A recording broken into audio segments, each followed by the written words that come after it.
Chapitre 6. Une flamme qui meurt.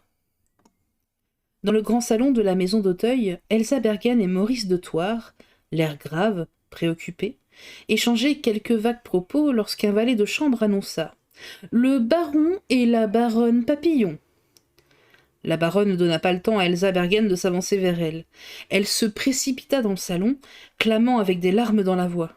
« Alors notre chère Simone ne va pas ?» Le baron Papillon s'approchait à son tour, et avec le regard vide de ceux qui sont pleins d'eux-mêmes et le ton déclamatoire de ces gens superficiels qui s'efforcent de masquer leur insensibilité de profonds égoïstes, il demanda « Au moins, notre pauvre ami n'en est pas en danger !» Mademoiselle Bergen répliquait avec tristesse « Nous n'avons plus beaucoup d'espoir. »« Que dit le médecin ?» Simone n'a pas voulu le recevoir. « Il fallait la forcer !» C'eût été hâté ces derniers moments. À ces mots, Madame Papillon se laissa tomber sur un siège. Quant à son mari, tout en s'efforçant de donner à son masque pétri de prétentions imbéciles et creuses une expression de douloureuse surprise, il s'en fut vers Maurice de Thouars et lui serra la main avec une effusion exagérée. « Voyons, fit-il d'une voix caverneuse, que s'est-il passé ?» Dissimulant avec peine l'énervement que lui causaient toutes ces visites, Maurice de Thouars répliquait. « Déjà, depuis quelque temps, la santé de notre chère Simone nous causait de grandes inquiétudes. » N'abusait-elle pas de stupéfiants ? Hélas, oui. Mais ce qui l'a surtout frappé, c'est la visite de ce fantôme. Au mot de fantôme, la baronne eut un sursaut d'épouvante. « Le fantôme !» s'écria-t-elle en projetant les bras en avant. « Le fantôme, ah, ne m'en parlez pas! Il me semble que je le vois sans cesse rôder autour de moi. J'avais eu l'idée de partir pour notre château de Courteuil, qui est situé entre Dreux et Mantes. Il me semblait qu'à l'abri de ces hautes et épaisses murailles, derrière ces ponts-levis, nous eussions été plus en sécurité. Mais le secrétaire de mon mari, M. Lochner, m'en a dissuadé, prétendant que si le fantôme était décidé à nous rendre visite, il pénétrerait tout aussi facilement dans notre château de Courteuil que dans notre hôtel de Paris. Alors je suis restée. Mais je suis à bout, je n'en dors plus. » Elle était déjà un peu détraquée, soufflait l'amateur des bibelots à l'oreille du beau Maxime. « Mais avec toutes ces histoires, je crains qu'elle ne devienne tout à fait folle. Tenez, écoutez-la. » Et en effet, la baronne Papillon, qui, à présent, ne semblait nullement jouer la comédie, continuait tout en gesticulant. « Ce fantôme, je le vois partout, la nuit, le jour, dans mon salon, dans ma chambre à coucher, dans mon cabinet de toilette. » Et proférant un cri de terreur, elle montra d'un doigt tremblant la porte qui venait de s'ouvrir. « Le voici !» clama-t-elle épouvantée. « C'est lui, c'est lui !» « Mais non, rectifiait Elsa Bergen, c'est Dominique. » Les yeux écarquillés, la baronne contemplait, un peu calmée, le valet de chambre qui venait d'apparaître et s'avancer d'un pas cérémonieux vers la demoiselle de compagnie à laquelle il dit « Je viens rappeler à mademoiselle que M. Shancock attend depuis déjà un quart d'heure dans le boudoir. »« Shancock » s'exclama la baronne Papillon. « Shancock, le roi des détectives ? Oh, faites-le entrer, faites-le venir vite. Je veux le voir, je veux me placer sous sa protection. » « Dominique, faites entrer M. Shancock, » ordonnait mademoiselle Bergen. Le valet de chambre se retira pour revenir quelques instants après, avec le célèbre limier qui, en apercevant le couple plutôt ridicule que représentaient le collectionneur et son épouse, s'arrêta sur le seuil, en l'attitude d'un homme bien élevé qui redoute d'être indiscret, puis mit mademoiselle Bergen avec beaucoup d'affabilité le présenter au papillon. Shancock s'inclina devant la baronne, serra la main que le baron lui tendait, et adressa une salutation amicale à M. de Thouars, qui lui répondit avec non moins de cordialité. Achevant de rompre la glace, la demoiselle de compagnie poursuivait.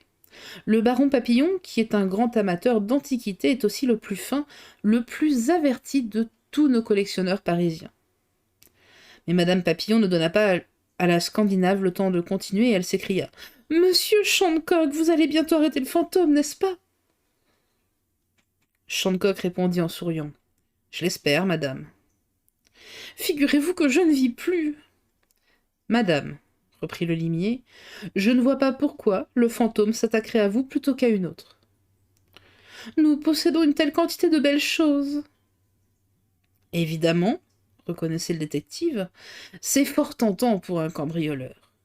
Mais rassurez-vous, baronne, les constatations que j'ai faites me permettent de vous affirmer que Belphégor, c'est ainsi que nous nommons le fantôme, est un malfaiteur beaucoup trop habile et beaucoup trop prudent pour continuer ses exploits, surtout maintenant qu'il a atteint l'objectif qu'il poursuivait.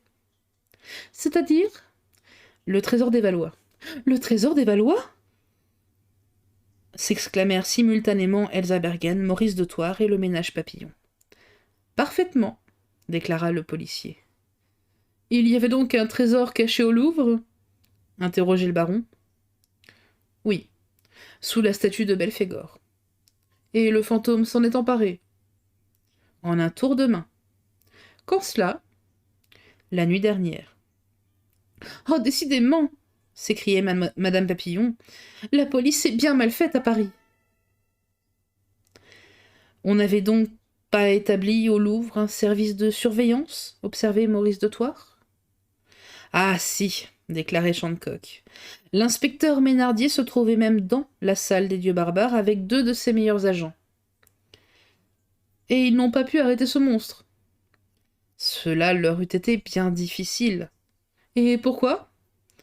Ils étaient profondément endormis. J'espère qu'on va les retrouver. Et les révoquer, scandait le collectionneur. Ce n'est pas leur faute, excusait Shandcock. Belphégor leur avait fait sans qu'ils sans doute respiraient des gaz somnifères.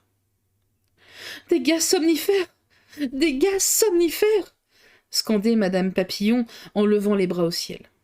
En reprise de toute sa terreur, elle se remit à piailler. « Oh, c'est effrayant, c'est abominable, jamais on n'a vu une chose pareille !» Ne criez pas aussi fort, madame, intervenait mademoiselle Bergen. Simone pourrait entendre. Mais oui, tais-toi donc, appuya le baron. Baronne, reprenait Shandcock, vous ne m'avez pas donné le temps de terminer. J'avais à ajouter quelques mots qui, je l'espère, vont tout à fait vous rassurer. L'inspecteur Ménardier m'a assuré qu'il était sur la piste du bandit et que son arrestation n'était plus qu'une question d'heure.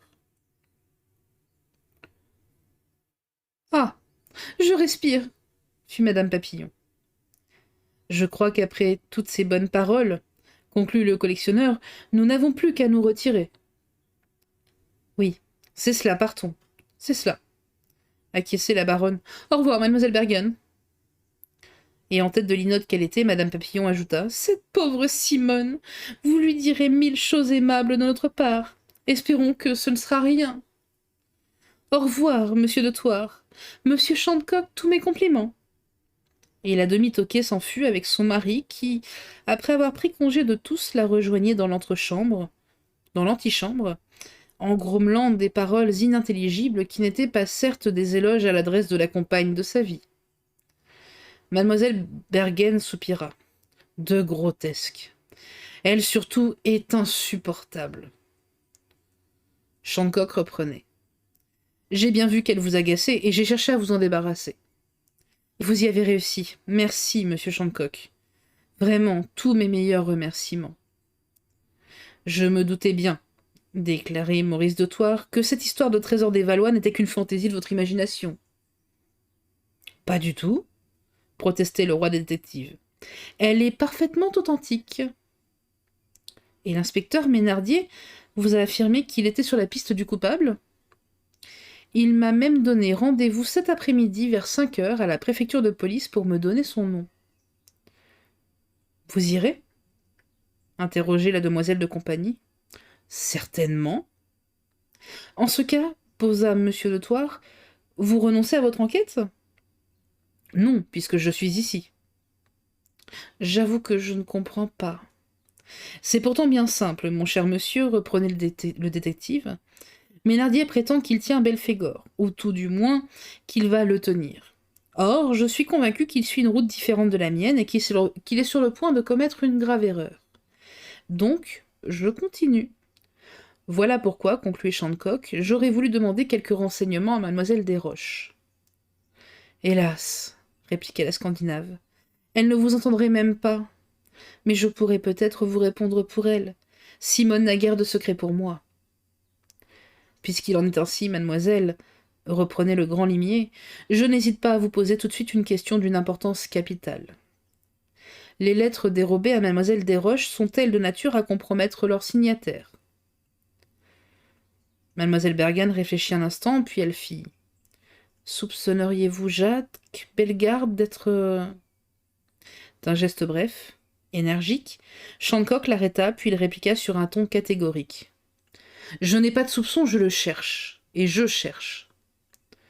Gravement, Shancock poursuivait: Vous comprenez maintenant pourquoi j'attache un si grand prix à votre réponse.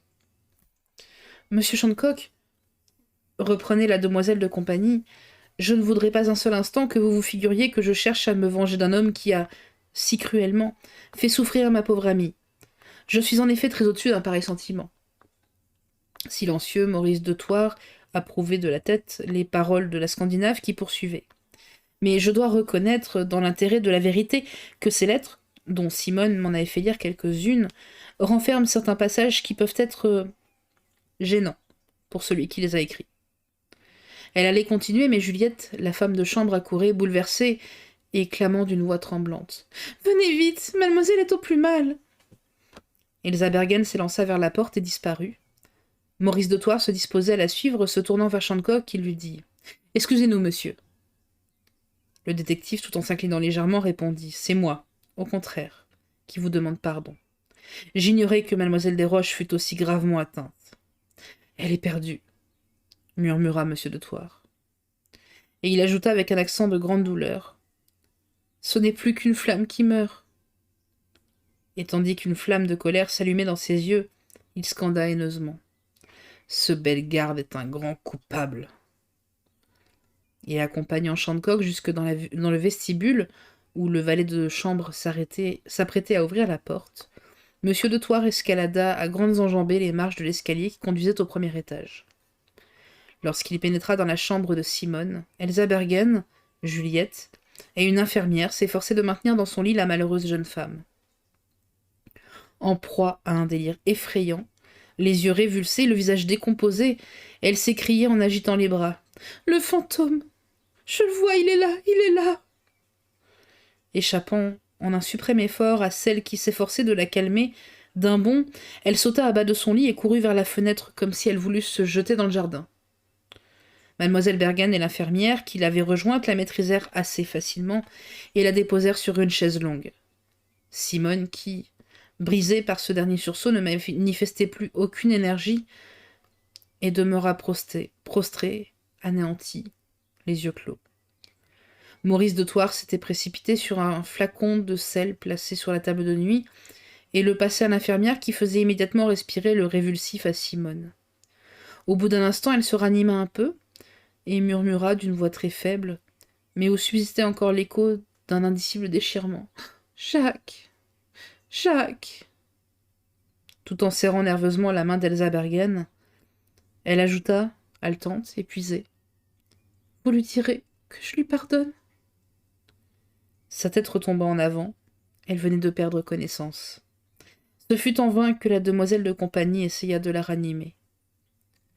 Et d'une voix brisée, Maurice de Thouars dit à la femme de chambre consternée: Juliette, il était temps. Allez chercher un prêtre, car c'est l'agonie qui commence.